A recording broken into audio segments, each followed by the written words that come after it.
साथियों, अगर आपका कभी भी किसी भी कोर्ट के अंदर काम पड़ता है, चाहे कोर्ट आपको नोटिस देती है, सम्मन देती है, और मान लीजिए आपका प्रेजेंटेशन है कोर्ट के अंदर, मुश्किल से 5 या 4 मिनट आपको मिलते हैं कोर्ट के समक्ष अपनी बात रखने के, और कहीं आप अगर ये सोचते हैं कि मेरे वकील साहब हैं वो बेहतर वकील साहब हैं, मैंने उनको अच्छी फीस दी है, उनकी अच्छी फीस है, न केवल फीस, उनका जो बौद्धिक स्तर है वो भी काफी विद्वान स्तर के वकील साहब हैं, काफी इंटेलिजेंट हैं और चीजों को पकड़ते हैं और प्रेजेंटेशन उनका काफी अच्छा है, केवल इस भरोसे ना बैठे।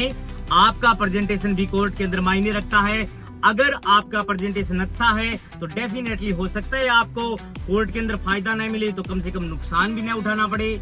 हो सकता है कि आपको संदेह का लाभ मिल जाए। 100 तरीके ऐसे होते हैं जिनसे आपको अपनी कोर्ट के अंदर, आपका अगर प्रेजेंटेशन ठीक है तो डेफिनेटली आपको कुछ न कुछ फायदा जरूर मिलेगा। लेकिन आप कब इस भरोसे बैठ जाएंगे कि वकील साहब अच्छे हैं और विद्वान अधिवक्ता है और मुझे ये सारा लाभ मिलेगा, तो डेफिनेटली ऐसा कुछ नहीं है। आपका प्रेजेंटेशन भी बेहतर ही बिल्कुल मायने रखता है, क्योंकि आप जिस केस में प्रेजेंट होते हैं, वकील साहब के पास तो सैकड़ों मुकदमे हैं, हजारों मुकदमे हैं, लेकिन कोर्ट आपका रवैया भी तो देखना चाहती है कि आप किस तरीके से कोर्ट को कोऑपरेट कर रहे हैं और आप जो है किस लेवल की जो है वो थिंकिंग रखते हैं और बोलने की आप में अच्छी समझ है या नहीं। तो दोस्तों, सबसे पहले अगर आप बात करें तो सबसे पहले अपनी ड्रेस, नंबर 1 मैं आपको बताना चाहता हूं कि सबसे पहले आप अपनी ड्रेस जो है वो सिंपल रखें, फॉर्मल रखें जितना हो सके। और कहने का मतलब ये है कि ड्रेस में अगर आप जो ज्यादा भड़काऊ कपड़े होते हैं उनको ना पहने, क्योंकि पूरी कोर्ट अदालत के अंदर, चाहे वो बाबू हो, चाहे जज साहब हो, वकील साहब हो, स्टेनो हो, उन सभी के बीच में आप जो है वो अलग तरीके से ना दिखे, क्योंकि first impression is the last impression. अगर कोर्ट ने आपको बुलाया है तो आप सिंपल ड्रेस पहन करके जाएं।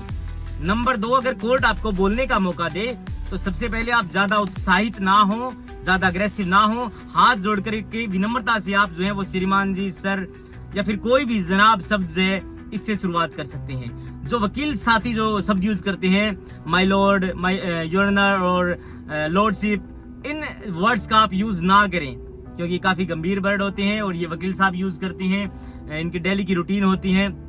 अब बिना खामखा उलझ जाएंगे बीच में।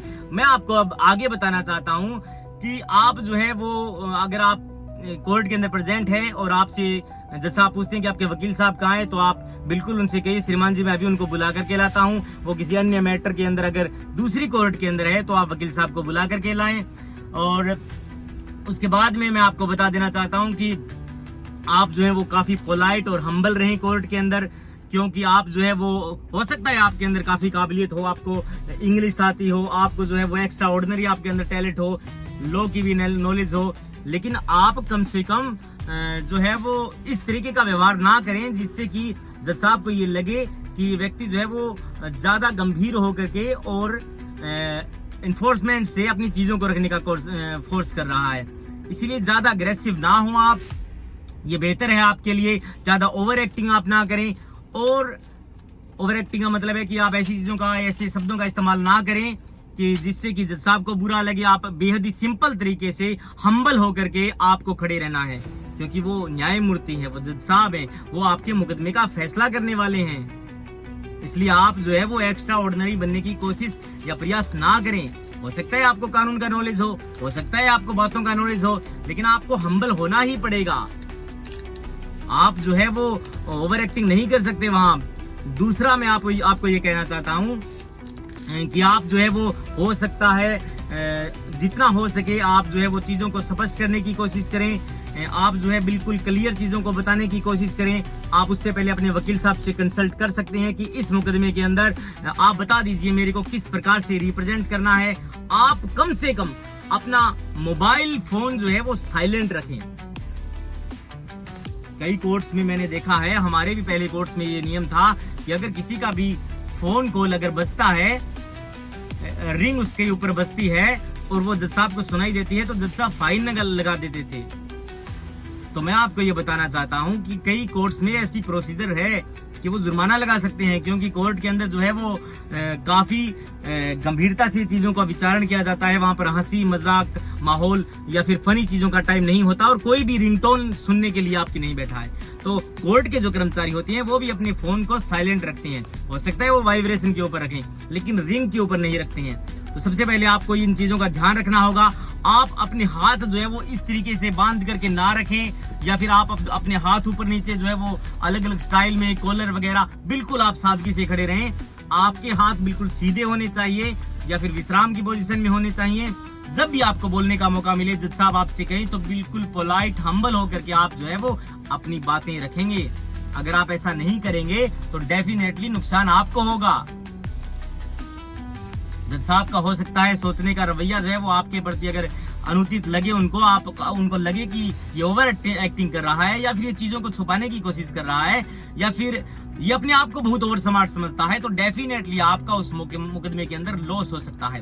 उससे पहले आप वकील साहब से कंसल्ट कर लेंगे कि मुझे क्या और किन तरीके से इन चीजों को रिप्रेजेंट करना है। डेफिनेटली आपको चीजों में फायदा होगा। आप जो है वो कोर्ट के ऊपर जो है वो सर्वोपरि नहीं है। इस देश में जुडिशरी एक ऐसी चीज है जो सर्वोपरि है, जहां पर अगर विधायक भी आता है, जो मेंबर ऑफ लेजिस्लेटिव असेंबली होता है, जो एक पूरी तहसील के अंदर एक होता है, पूरी तहसील के अंदर जो 2.5-3 लाख लोगों के बीच में एक चेहरा होता है, वो भी बेहद हम्बल पोलाइट होकर के वहां पर खड़ा होता है।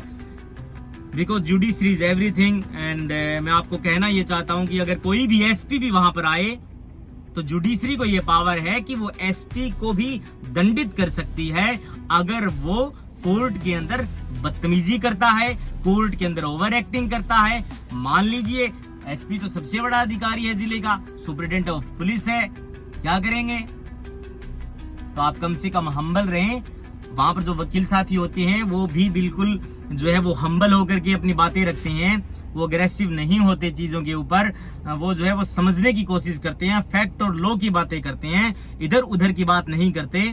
इसीलिए आपका कभी कोर्ट में राब्ता हो, आपका कभी कोर्ट में जो है वो वास्ता पड़े, तो डेफिनेटली दोस्तों आप जो है पोलाइट, हम्बल, मोबाइल फोन बंद, सिंपल ड्रेस और बेहद ही आसान तरीके से अपनी बातें जितनी पूछी जाती हैं आप उतना बताने की कोशिश करें। थैंक यू दोस्तों, मेरी वीडियोस को देखने के लिए आप मेरे चैनल को सब्सक्राइब करें, लाइक करें।